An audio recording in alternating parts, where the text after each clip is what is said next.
Hello everyone, welcome back to our channel. In this video, we are going to talk about how to download and install GTA Vice City in your laptop or PC. For this, first of all, go to any browser and then search for Steam.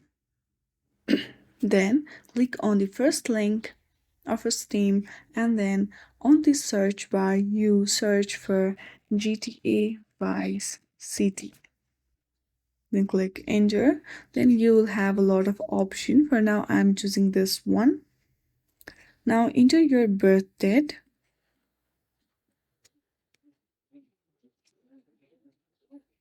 Now once you have entered your age, click on the add to cart. You need to have 22.49 USD dollar. Now view my cart, click on that.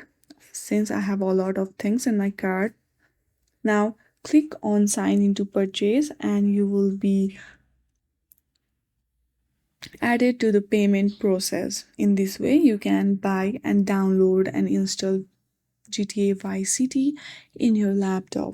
Thank you for watching this video. If you like this video, then please do not forget to subscribe our channel. Thank you for watching.